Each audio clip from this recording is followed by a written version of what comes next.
Shalom, selamat hari Minggu kepada kita semua. Saya ucapkan apa kabar semuanya.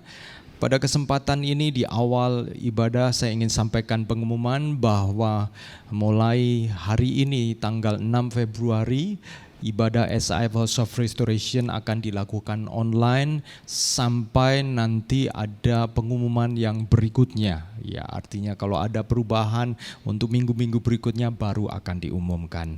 Tetapi tidak mengurangi semangat kita untuk tetap beribadah dan menyembah Tuhan bersama-sama. Saya juga ingin menyampaikan satu pengumuman lagi untuk hari Selasa, saudaraku, akan ada moment of restoration. Mari kita akan berdoa bersama-sama. Saya mengajak kita untuk berkumpul secara online dan kita berdoa bersatu di dalam doa. Hari Kamis, saudaraku, akan ada komunitas tumbuh bersama, baik Barat 1, 2, 3 maupun KTB Timur. Kita semuanya akan ada di dalam kelompok tumbuh bersama. Saya ajak saudara bergabung bersama-sama. Demikian juga saudara dan saya, kita akan memberikan persembahan, baik persembahan persepuluhan, persembahan korban misi, dan juga persembahan hari Minggu. Saudara-saudaraku, silakan saudara mempersembahkannya dengan sukacita melalui transfer secara online dengan men-scan QR code yang ada di bawah ini. Dan silakan saudara lakukan. Tuhan Yesus memberkati kita semuanya. Selamat beribadah. Shalom, selamat pagi semuanya. Selamat datang di SIF House of Restoration. Mungkin hari ini kita kembali dalam ibadah online. Tapi sekali lagi, dimanapun kalian berada, mari kita benar-benar menyiapkan hati kita. Kita mau benar-benar datang ke hadirat Tuhan melalui pujian, penyembahan, dan juga hamba David berharap kita semua dalam keadaan mungkin sedang tidak baik-baik saja atau keadaan baik-baik saja, kita tetap benar-benar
just worship God.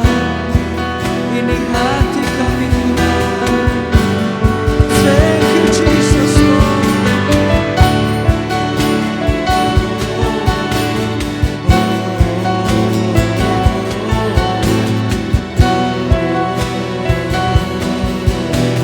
Katakan tak usah Tuhan. Tak usah ku takut. Kau usah. Tak usah ku bimbang. Kau di dalamku. Tak usah ku cemas. Kau hibur. Saat ku lemah, kau kuatku.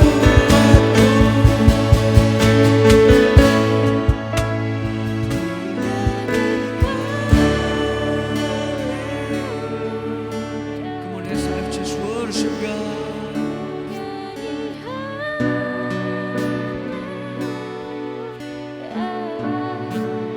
Sungguh kau hebat, ajaib perkasa perbuatanmu. Ku nyanyi Tuhan,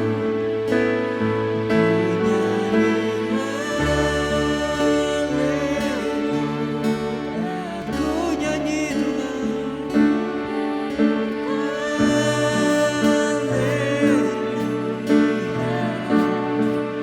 sungguh kau hebat, ajaib perkasa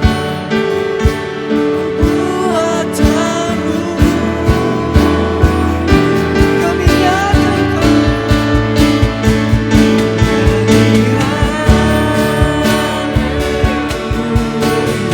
ku nyanyi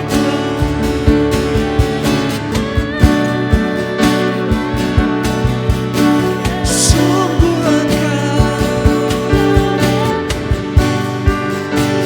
ajaib perkasa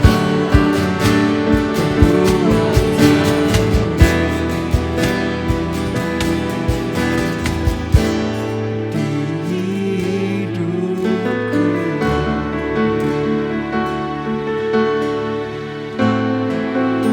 Kami menyembah-Mu Tuhan. Haleluya.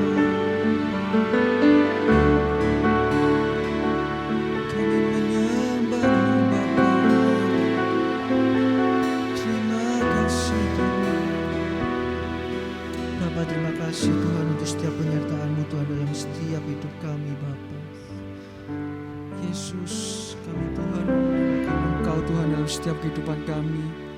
Apapun yang kami lakukan Tuhan, apapun yang kami perbuat, kami mau Tuhan hidup ini menyenangkan Engkau Tuhan. Dalam setiap hal yang kami lakukan,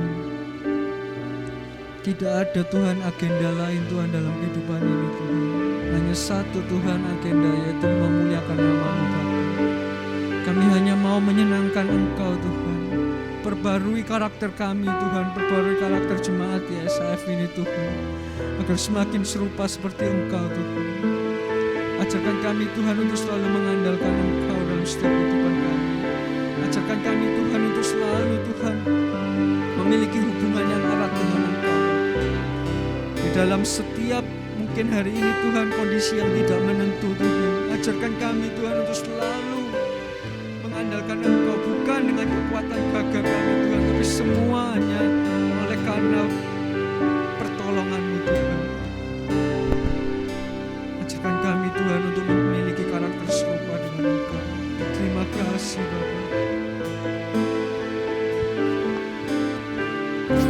Thank you Jesus. Come on, just worship Him. Kami mau mengandalkan Engkau Tuhan. Ini hati kami Bapa. Thank you Jesus God. Just worship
setiap waktu. Tiada lain yang ku andalkan selain Kau, Yesus. Mari kita siapkan hati kita, just worship God. Terima kasih Tuhan. Ku perlu Engkau Yesus, haus jiwaku menantikan-Mu. Ku percaya Kau penuh pengharapanku di dalam-Mu.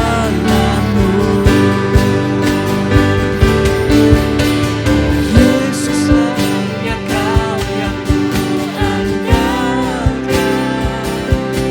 melebihi siapapun juga.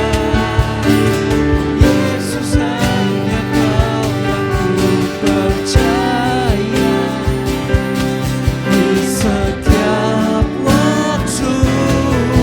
Tiada lain yang ku andalkan selain Kau.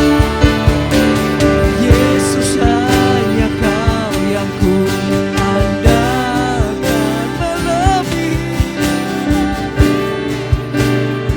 siapapun juga. Yesus, hanya Kau yang ku percaya di setiap waktu. Tiada lain yang ku andalkan selain Kau. Hikmat-Mu melebihi pikiranku,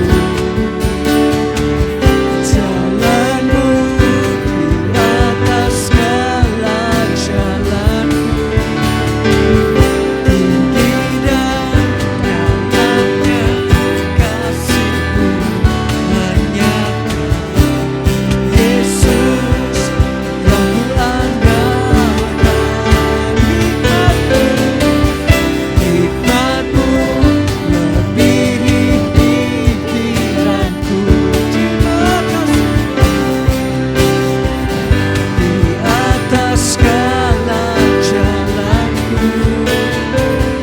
Tinggi dan dalamnya kasih-Mu hanya Kau, Yesus, yang ku andalkan. Hanya Kau,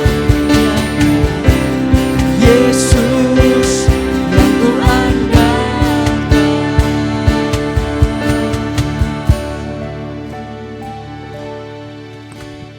Yesus, hanya Kau yang ku andalkan. Katakan dengan hati kalian. Siapapun juga, Yesus, hanya Kau yang ku percaya. Just worship God. Tiada lain yang ku andalkan selain Kau. Yesus, hanya Kau yang ku andalkan, melebihi siapapun juga. Yesus, hanya Kau yang ku percaya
Shalom saudara-saudara, apa kabar semuanya? Mari kita akan bersama-sama mempersiapkan diri untuk kebenaran firman Tuhan. Kita akan berdoa terlebih dahulu. Mari kita datang kepada Tuhan. Bapa di dalam surga, kami mengucap syukur pagi hari ini untuk kami sekali lagi datang kepada Tuhan untuk mempersiapkan diri mendengar kebenaran firman Tuhan. Urapi setiap kami ya Tuhan, dan kiranya Tuhan Engkau menolong kami menangkap setiap kebenaran dan menjadi pelaku-pelaku firman Tuhan. Terima kasih Tuhan, dalam nama Yesus kami berdoa, amin. Baik saudara-saudara, kita kembali online setelah beberapa saat kita onsite, dan adalah hal yang biasa di dalam kehidupan ini untuk perkara-perkara yang kadang-kadang terjadi secara mendadak. Tetapi kita sebagai orang percaya harus tetap yakin bahwa Allah turut bekerja di dalam segala perkara untuk mendatangkan kebaikan bagi orang yang mengasihi Dia. Kebaikan apa yang Tuhan sedang kerjakan? Kebaikan yang Tuhan sedang kerjakan adalah entah online atau onsite, saudara dan saya, kasih kita terus-menerus diuji.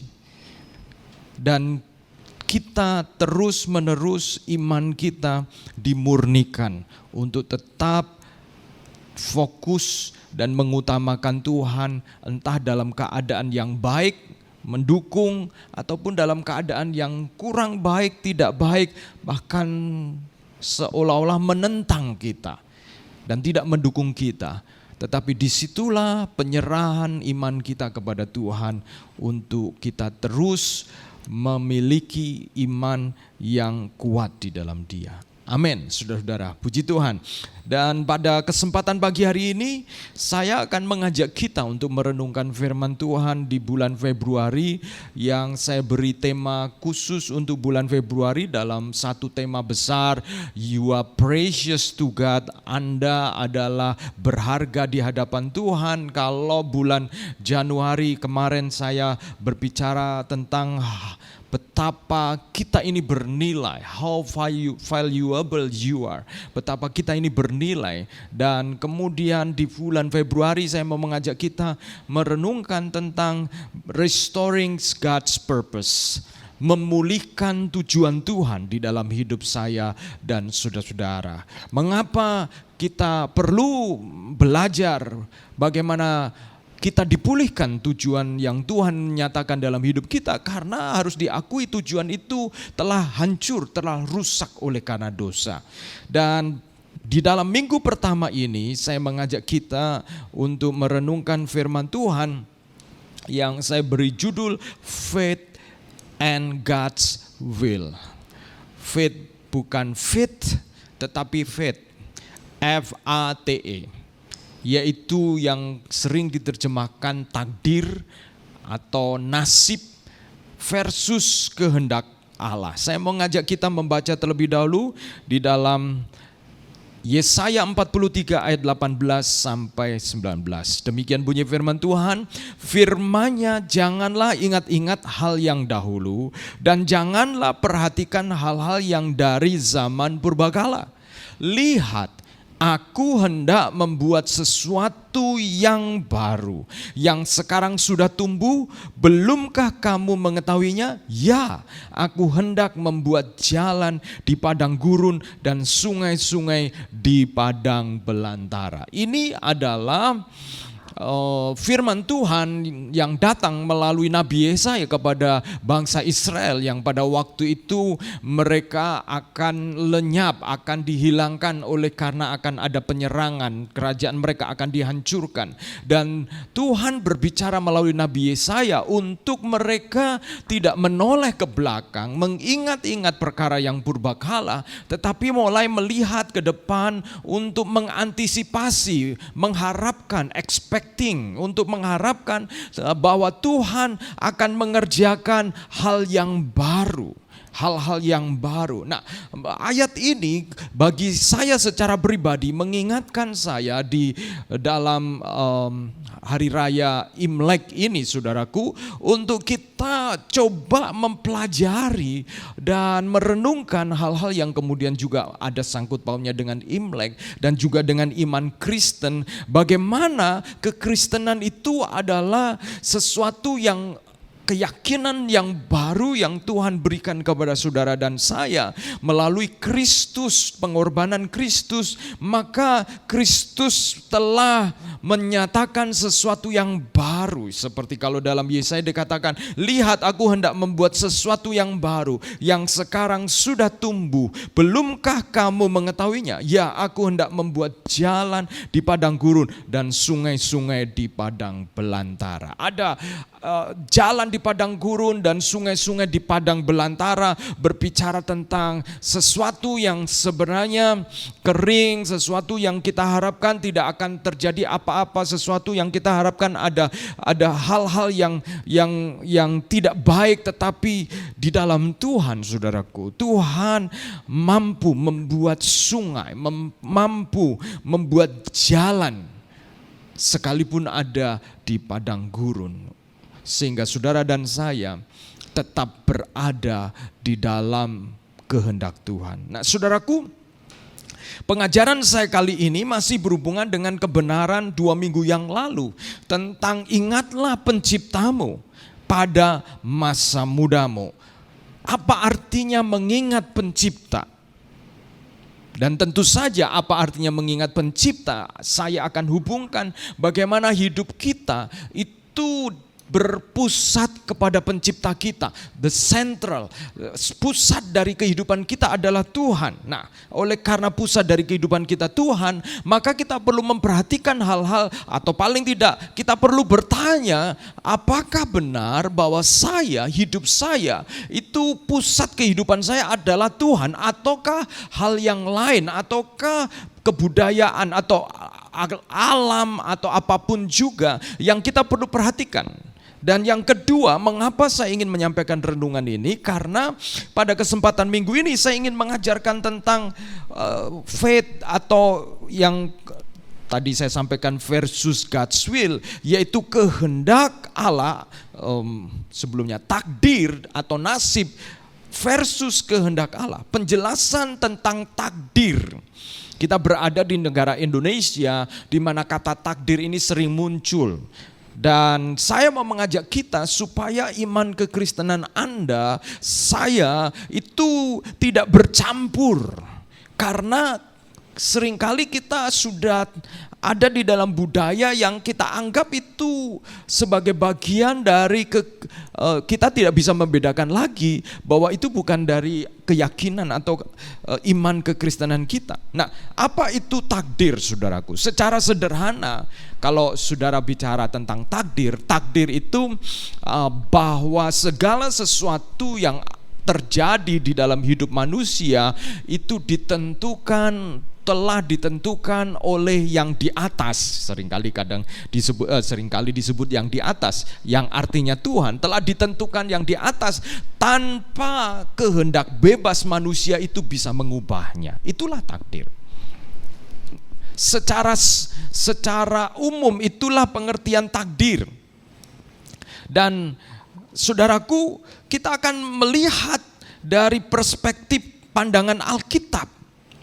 Saya juga melihat bahwa takdir ini bukan hanya sekedar yang di atas, tetapi saya mengamati takdir juga berbicara tentang bahwa ada kekuatan tertentu yang menentukan manusia.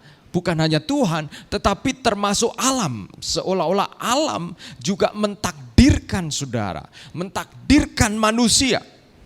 Lupa, takdir kan selalu berhubungan dengan Tuhan. Saudara, pada kesempatan pagi hari ini saya ingin membuat definisi secara luas, bukan hanya secara sempit, bahwa takdir yang saya maksud di sini, yang saya akan bicarakan itu bukan hanya dengan Tuhan yang menentukan, tetapi juga ada kepercayaan, keyakinan alam yang menentukan juga kehidupan manusia. Jadi takdir oleh karena Tuhan yang menentukan, takdir oleh karena alam juga yang menentukan.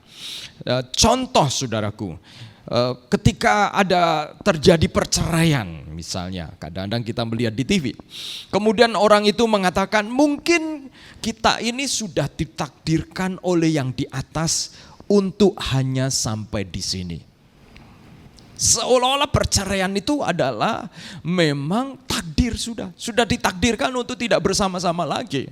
Lalu kemudian takdir berikutnya adalah untuk bersama dengan orang lain lagi, saudaraku.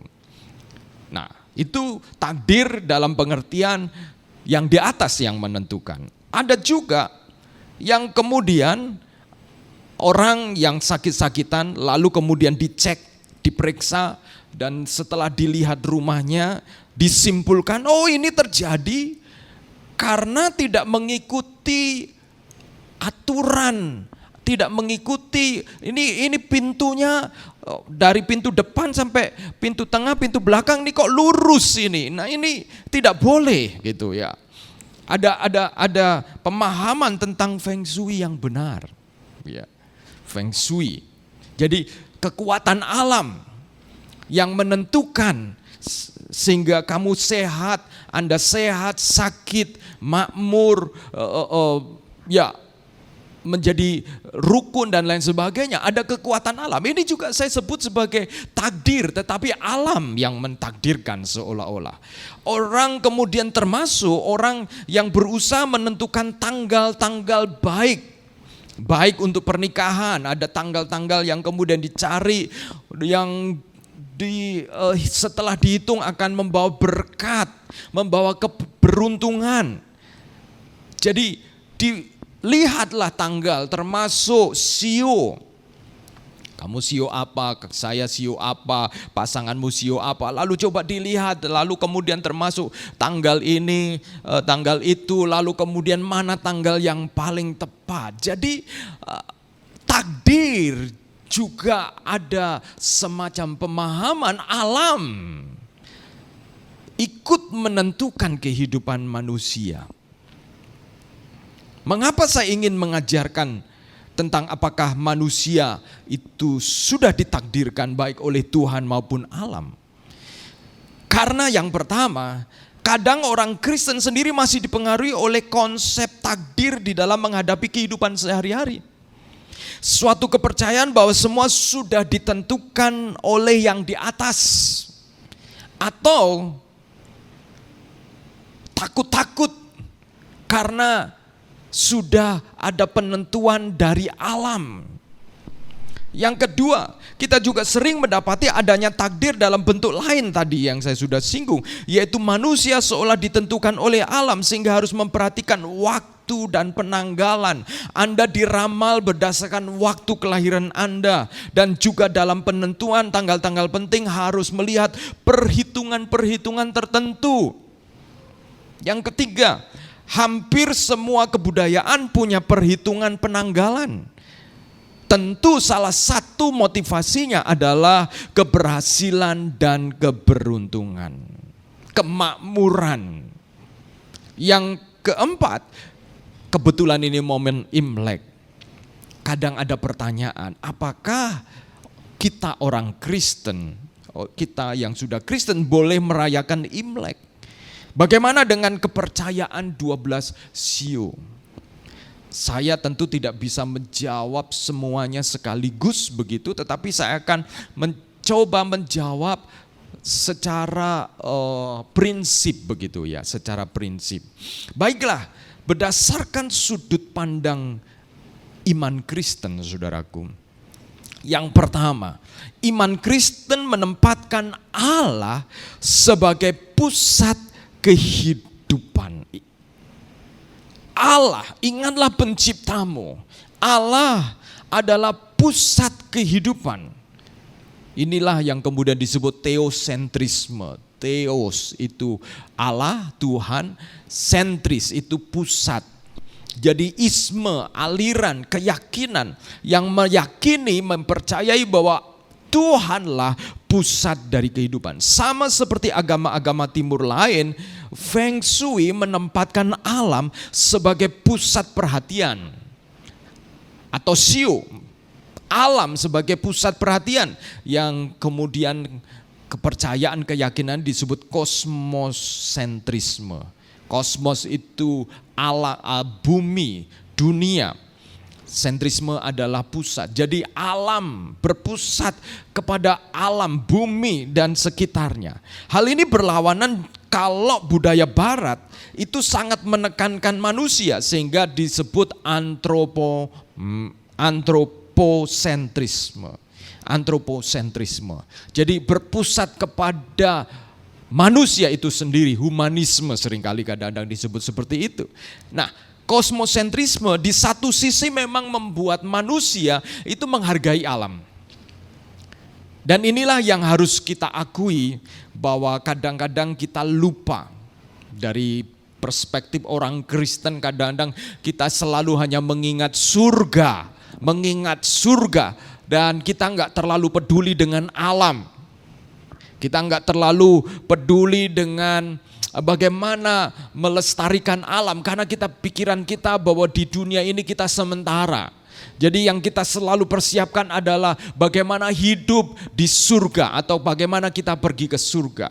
Tetapi saudaraku, kita harus belajar bahwa selama kita masih diizinkan Tuhan hidup di muka bumi, maka kita juga harus mengelola sebagai penata layanan, stewardship.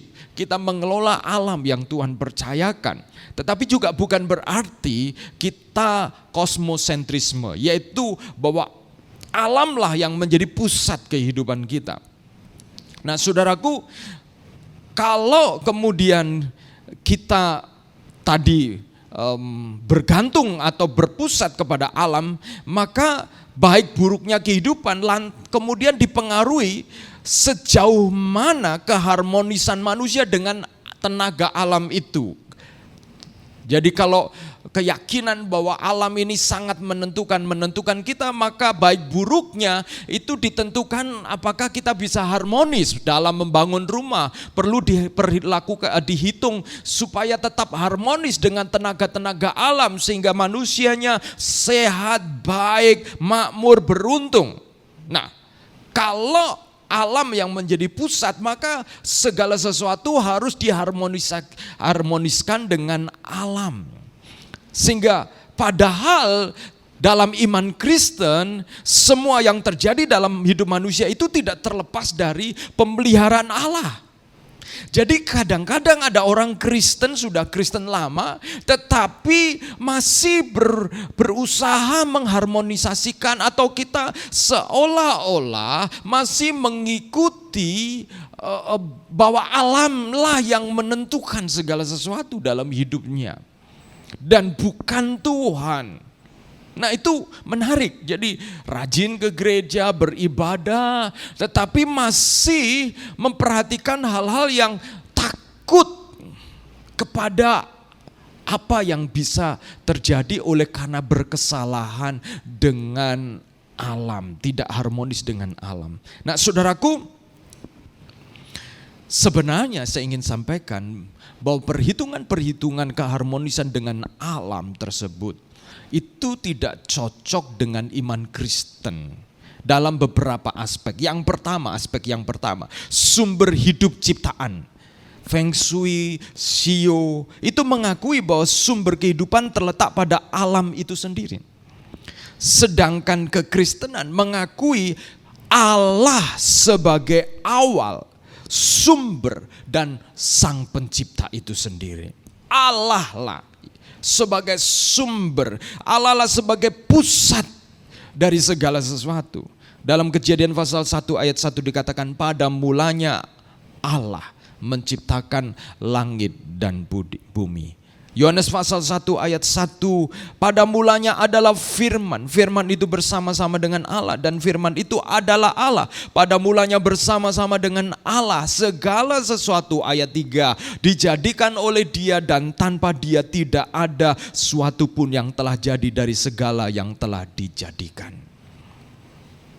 Dalam Dia ada hidup, Dan hidup itu adalah terang manusia, terang itu bercahaya di dalam kegelapan dan kegelapan itu tidak menguasainya. Betapa powerfulnya Allah, betapa powerfulnya Kristus atau Sang Firman itu. Tetapi seringkali ini tidak diaplikasikan, diterapkan dalam kehidupan orang-orang Kristen yang masih takut-takut dengan perhitungan-perhitungan yang seolah-olah menentukan mati hidupnya mereka. Nah, saya ingin menyampaikan kebenaran ini saudara-saudara, karena saudara dan saya kita bahwa Tuhanlah sumber, Dialah sumber dari segala ciptaan ini. Sumber hidup dari ciptaan adalah Allah itu sendiri, saudaraku. Yang kedua, proses hidup ciptaan. Feng Shui dan Xiu mengakui bahwa baik buruknya proses kehidupan ditentukan dari keselarasan kita dengan alam. Sedangkan kekristenan mengakui bahwa Allah lah yang mengelola dan memelihara seluruh proses kehidupan ciptaan. Allah lah yang melakukan pemeliharaan. Jadi bukan keselarasan dengan alam, tetapi keselarasan dengan Allah terlebih dahulu, saudara-saudara. Itu yang terpenting. Mazmur pasal 124 ayat 8 mengatakan pertolongan kita adalah dalam nama Tuhan, nama Yahweh yang menjadikan langit dan bumi. Pertolongan kita selaras dengan Tuhan karena Dia yang menjadikan langit dan bumi. Tetapi seringkali kita justru takut. Kita enggak terlalu pusing apakah hidup kita sudah selaras dengan Allah. Tetapi kita justru takut. Apakah kita hidup selaras dengan perhitungan-perhitungan tersebut. Saudaraku, yang ketiga, yang tidak cocok dengan iman kekristenan, yaitu dalam hal pengejaran kemakmuran. Apa yang cukup menonjol dalam Feng Shui dan Xiu adalah keinginan untuk hidup sehat, makmur dan beruntung. Ukuran keberhasilan hidup ditentukan dari hal-hal material tersebut. Itulah yang kemudian dikejar. Di dalam kekristenan manusia diundang untuk melampaui hal-hal material itu dan menemukan kebahagiaan atau menemukan damai sejahtera, shalom secara rohani. Matius 6 ayat 33 dikatakan, tetapi carilah dahulu kerajaan Allah dan kebenarannya, maka semuanya itu akan ditambahkan. Carilah terlebih dahulu kerajaan Allah dan kebenarannya. Mendahulukan kerajaan Allah, mendahulukan kebenarannya, maka semua itu ditambahkan. Yang keempat, saudaraku, aspek yang keempat, ketakutan kepada alam.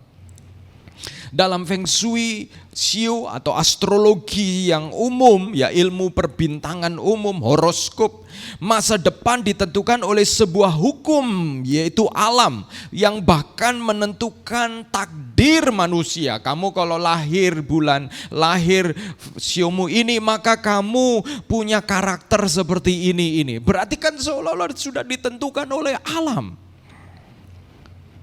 Saya Xiu tikus 1972. Dan berarti kira-kira seperti apa? Atau saudara akan punya anak Xiu macan atau Xiu yang lain yang saudara menurut perhitungan itu adalah ya takut nanti kalau anaknya seperti Xiu itu, saudaraku. Ada ketakutan kepada alam. Di dalam kekristenan konsep takdir ditolak karena masa depan berada di tangan Allah, bukan di tangan alam, yang pada akhirnya berkenan merancang dan memberikan kebaikan kepada manusia. Kita diajar untuk takut akan Allah dan bukan takut kepada atau takut akan alam.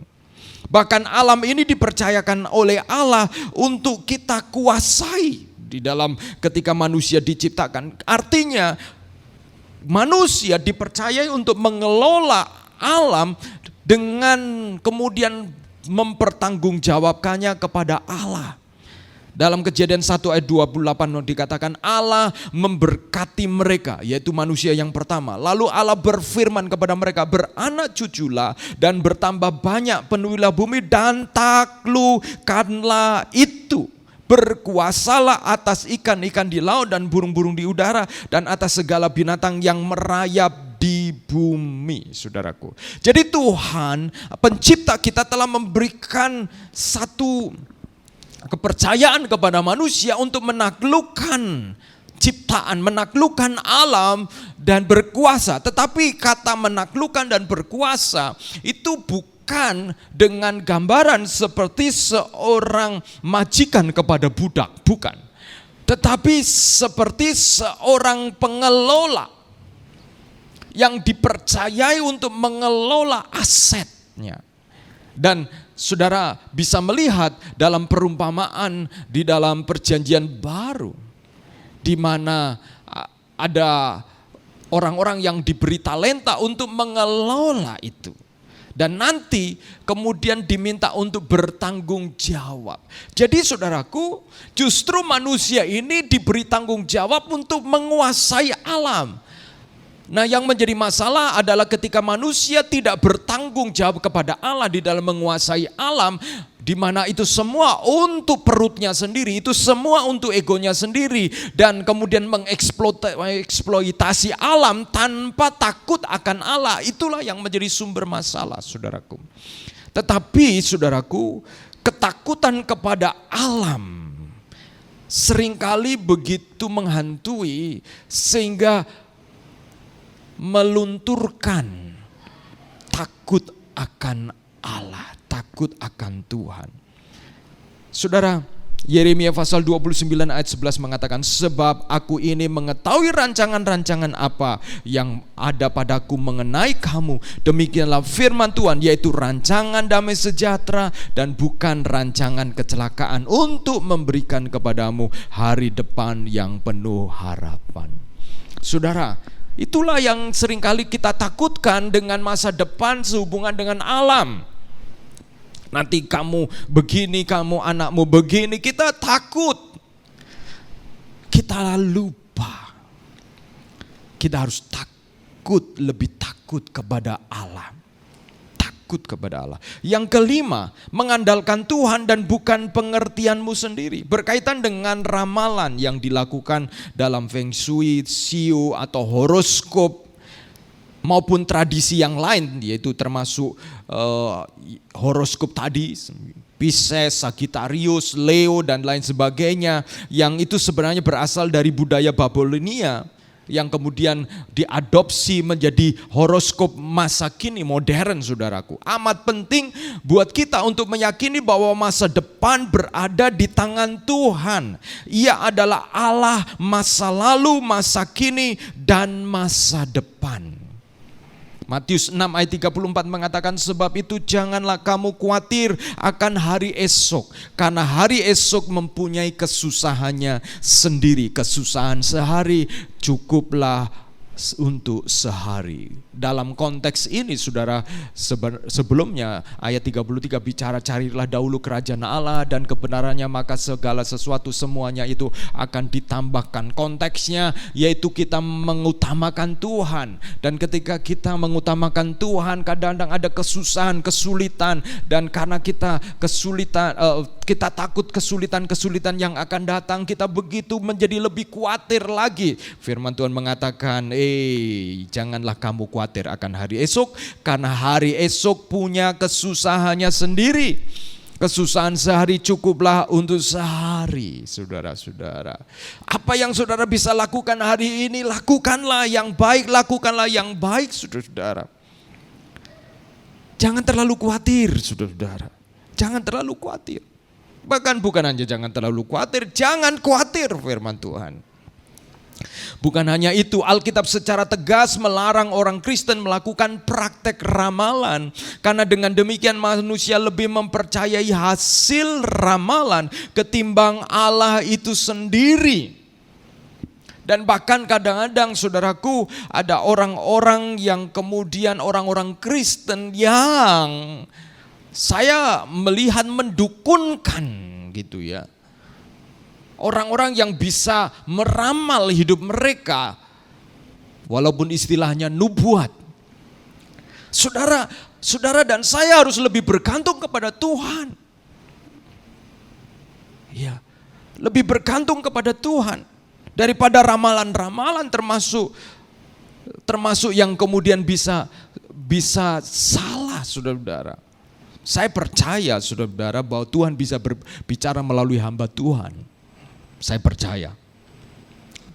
Tetapi, saudara-saudara, itu tidak akan melebihi untuk orang mencari Tuhan itu sendiri. Artinya apa? Kalau justru orang mengutamakan mencari hamba Tuhannya dari kemudian mengilahkan hamba Tuhan, nah itulah saudara-saudara, saya yakin pasti Allah akan cemburu, saudara-saudara. Jadi artinya hal-hal yang berhubungan dengan nubuatan bukan sesuatu yang selalu, karena itu karunia.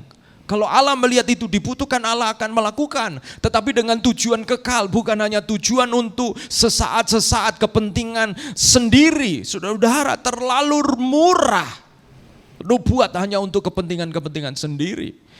Bukankah kita sudah punya firman Tuhan yang harusnya menjadi pelita bagi kaki kita? Tetapi ada orang-orang Kristen yang malas baca firman Tuhan dan lebih suka mendengarkan nubuat-nubuatan yang memuaskan hati mereka. Saudara-saudara, dan saya yakin bahwa ini perlu kita kritisi. Bisa jadi itu termasuk pengertianmu sendiri. Amsal 3 ayat 5 mengatakan dan 6 mengatakan, percayalah kepada Tuhan dengan segenap hatimu dan janganlah bersandar kepada pengertianmu sendiri. Akuilah Dia dalam segala lakumu, maka Ia akan meluruskan jalanmu. Percayalah kepada Tuhan dengan segenap hati dan jangan bersandar kepada pengertianmu sendiri. Ramalan termasuk bersandar dengan pengertianmu sendiri, saudaraku. Dan akuilah Dia. Kata akui itu bukan sekedar mengakui dengan mulut, tetapi akui itu seperti kalau saudara seperti sebuah negara atau kerajaan yang mengakui pemerintahan kerajaan lain. Maka kuasa dari pemerintahan kerajaan lain itu diterapkan sama seperti pernikahan begitu ya. Kalau saudara mengakui pasangan saudara sebagai istri, sebagai suami yang sah, maka pengakuan itu membuat perilaku kita perilaku saya sebagai seorang pria yang sudah beristri akan mengikuti, karena saya mengakui pernikahan itu dan mengakui istri saya sebagai pasangan hidup saya. Jadi pengakuan itu membuat perilaku saya berubah. Saya tidak sembrono bergaul dengan gadis-gadis sembarangan, saudara-saudara. Oh, saudara-saudara, tidak. Sebab apa? Itulah bentuk pengakuan saya bahwa saya adalah seorang yang sudah dimiliki oleh istri saya. Jadi saudara-saudara, akuilah Tuhan itu bicara saudara mengakui bahwa saudara sudah dimiliki oleh Tuhan. Dan Tuhan adalah milik saudara-saudara. Jangan mengembangkan ramalan-ramalan yang merupakan pengertian kita sendiri sebenarnya atau pengertian manusia-manusia yang lain. Percayalah kepada Tuhan. Sandarkan hidupmu kepada Tuhan, saudara-saudara. Jangan takut. Dalam Ulangan 18 ayat 10 dikatakan, di antaramu janganlah didapati seorang pun yang mempersembahkan anaknya laki-laki atau anaknya perempuan sebagai korban dalam api, ataupun seorang yang menjadi petenung, seorang peramal, seorang penelaah, seorang penyihir, seorang pemantra, ataupun seorang yang bertanya kepada arwah atau kepada roh peramal, atau yang meminta petunjuk kepada orang-orang mati. berarti, sebab setiap orang yang melakukan hal-hal ini adalah kekejian bagi Tuhan. Dan oleh karena kekejian inilah Tuhan Allahmu menghalau mereka dari hadapanmu. Ini menjadi kekejian karena itu berarti telah mentuhankan, mengilahkan selain Tuhan.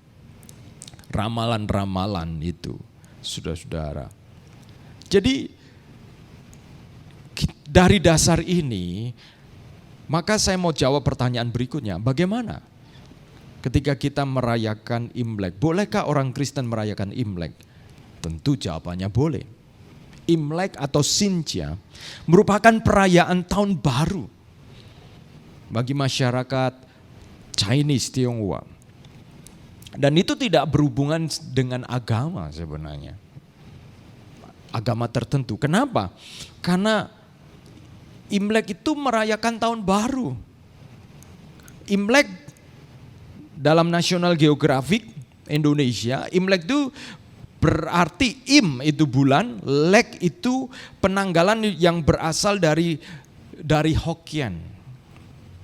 Jadi penanggalan bulan, lunar calendar. Dalam bahasa Mandarinnya Yinli, yang berarti kalender bulan. Dan Imlek adalah perayaan yang dilakukan pada mulanya oleh para petani di Cina dalam menyambut musim semi. Jadi tahun baru Imlek disebut juga hari raya panen atau hari musim semi.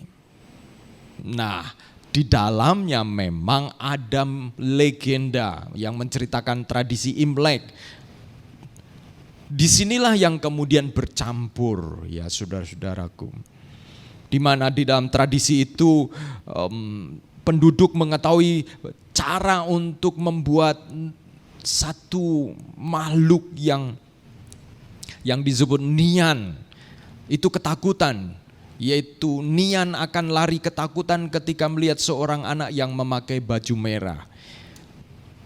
Sehingga pada waktu Imlek, baju merah seperti saya ini kemudian dipakai, ya saudara-saudaraku. Di dalam Imlek itu ada konsep-konsep pembersihan, mengusir roh-roh jahat begitu saudaraku.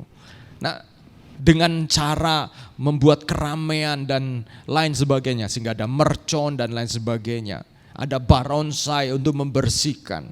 Lalu bagaimana saudara-saudara ketika kita merayakan Imlek? Di balik semua perayaan Imlek itu saudara-saudaraku, yang pasti yaitu kita bisa merayakan, orang Kristen bisa merayakan Imlek tanpa memaknainya secara mitologis, yaitu tanpa memaknainya dengan mengakui hal-hal yang bersifat tadi itu, ya. Ada hal-hal yang bersifat pembersihan, mengusir setan dan ya hal-hal yang bersifat mitologi tadi itu, ya. Dan ambil manfaat yang baik. Pada waktu Imlek kita berkumpul bersama dengan keluarga. Kita bisa menjadi berkat di sana. Pada waktu Imlek orang berbagi angpau, berbagi sukacita. Yang tua memberikan nasihat kepada yang muda. Dan itu baik saudara-saudaraku.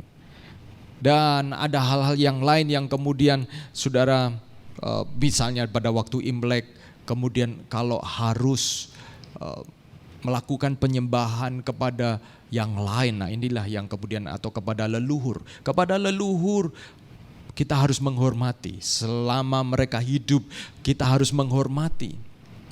Dan ketika mereka sudah tidak ada lagi, kita mengingat kebaikan mereka. Tetapi kita tidak harus kemudian berpikir bahwa mereka itu menentukan hidup kita. Dalam pengertian bahwa mereka bisa melakukan, leluhur bisa melakukan intervensi dalam hidup manusia yang masih hidup. Kalau yang sudah meninggal, ya sudah meninggal, saudara-saudaraku. Tuhanlah yang sanggup intervensi dalam hidup kita. Jadi Ketika kita merayakan Imlek, lakukanlah dengan damai sejahtera, saudara-saudara. Nikmati kebersamaan bersama dengan keluarga, dan pada waktu berdoa, diminta berdoalah. Supaya Tuhan memberkati seluruh anggota keluarga yang ada, dan dalam perayaan Imlek tahun baru tersebut juga hal yang sama. Biarlah justru nama Tuhanlah yang dipermuliakan ada di sana. Dan ada baiknya di dalam masa Imlek kita mengingat orang-orang yang kurang beruntung dan berbagi berkat kepada mereka. Jadi kita bisa merayakan Imlek tanpa harus melakukan proses-proses penyembahan selain kepada Tuhan. Kiranya Tuhan memberkati kita semua. Dan saya mau titip pesan yang terakhir. Matius 7 ayat 21 dikatakan, bukan setiap orang yang berseru kepadaku, Tuhan, Tuhan akan masuk ke dalam kerajaan surga, melainkan dia yang melakukan kehendak Bapa-Ku yang di surga. Saudara, inilah yang kita harus takuti. Apakah kita sudah melakukan kehendak Bapa di surga atau tidak, atau belum?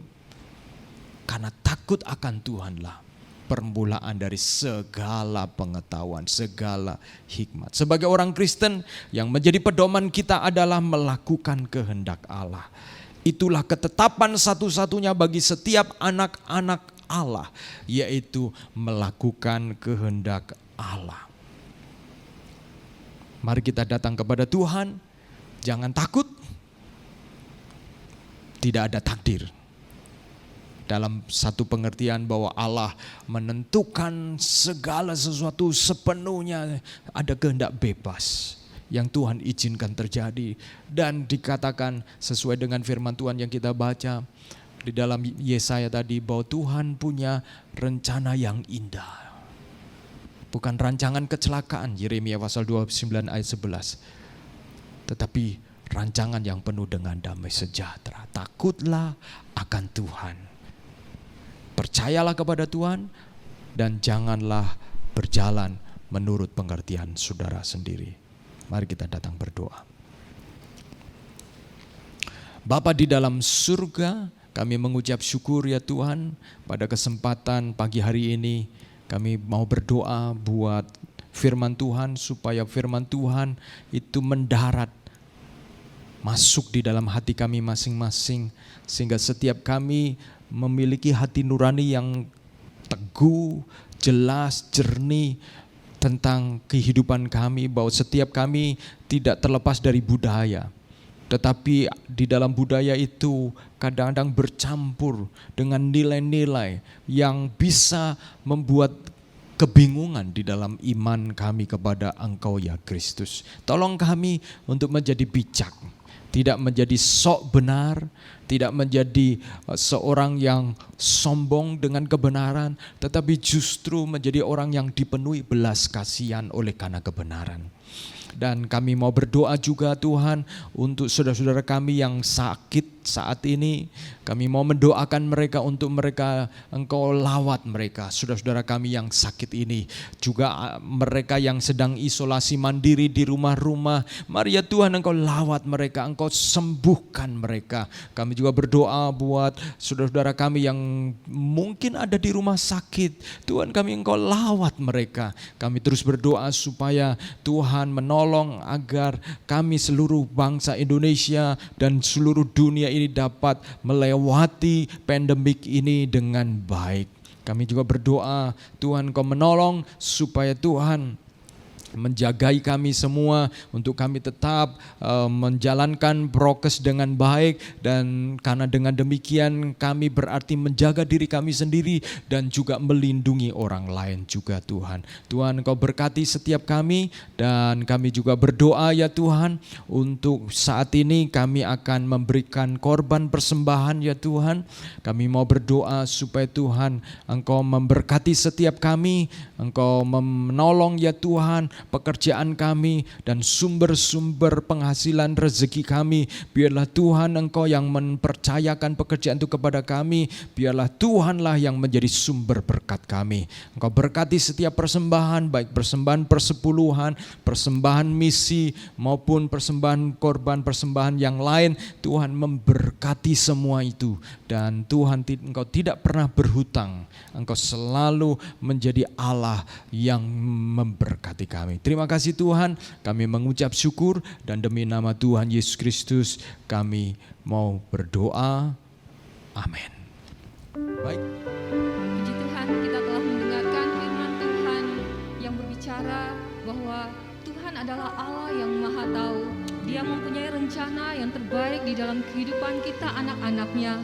Kehendak Allah adalah yang terbaik di dalam hidup kita dan adalah baik bagi kita untuk berada di dalam pusat kehendak Allah, karena Dia selalu merancangkan rancangan damai sejahtera, masa depan yang penuh harapan bagi kita sekalian. Mari kita selalu mengandalkan Tuhan. Kita nyanyikan lagu ini, Yesus yang kuandalkan.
ketidakpastian ini, kami memiliki pengharapan yang pasti di dalam Engkau, Yesus, Juru Selamat kami yang hidup.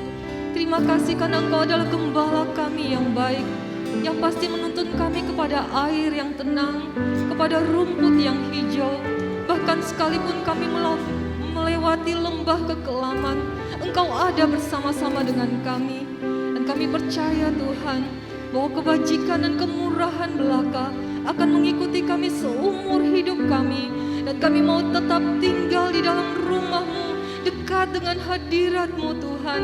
Karena disitulah kami mendapatkan ketenangan, disitulah kami menemukan kehendak Tuhan di dalam kehidupan kami. Engkau akan menuntun setiap langkah-langkah hidup kami. Tuhan, kami mau belajar untuk mengandalkan Engkau selalu di dalam kehidupan kami. Engkau tolong kami Tuhan, Engkau kuatkan iman kami. Mari Allah Roh Kudus, Engkau terangi hati kami, agar kami semakin teguh beriman di dalam Engkau ya Tuhan. Kami semakin memancarkan buah-buah Roh Kudus di dalam kehidupan kami ya Tuhan. Kami boleh menjadi berkat dimanapun kami berada ya Tuhan, sesuai dengan rancangan-Mu di dalam kehidupan kami. Karena kami percaya bahwa Allah, Engkau mempunyai tujuan yang terbaik dalam hidup kami masing-masing. Engkau tidak pernah merancangkan rancangan kecelakaan sedikit pun di dalam kehidupan kami. Terima kasih Tuhan, firman-Mu mengajarkan kepada kami bahwa Engkau dapat melihat jauh ke depan. Pemandangan kami terbatas, tetapi Engkau Allah yang Maha Tahu. Engkau dapat melihat melampaui apa yang kami lihat ya Tuhan. Dan Engkau Bapa yang baik.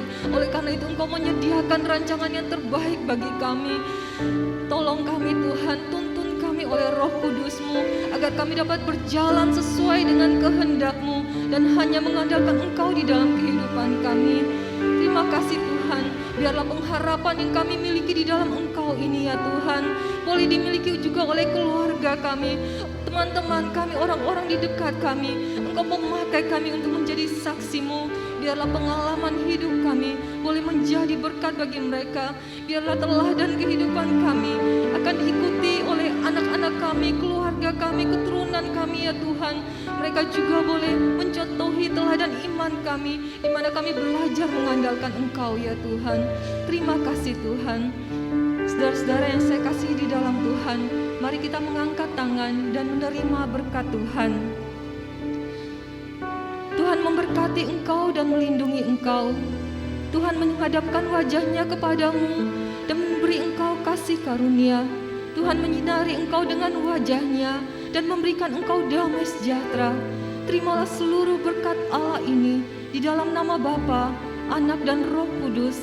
Kiranya damai sejahtera Allah selalu menyertai engkau dimanapun, dan Roh Kudus-Nya akan selalu menuntun engkau setiap langkah-langkah di dalam hidupmu, sehingga engkau tetap menjadi murid Yesus yang sejati sampai Allah memanggil engkau kembali pulang ke surga. Terimalah seluruh berkat ini di dalam nama Yesus. Amin. Puji Tuhan. Happy Sunday saudara sekalian. Terima kasih untuk para pelayan Tuhan yang tetap setia melayani Tuhan. Kiranya Tuhan melindungi kita sekalian sampai kita dapat berjumpa kembali onsite di dalam ibadah onsite lain waktu. Tuhan Yesus memberkati. Happy Sunday.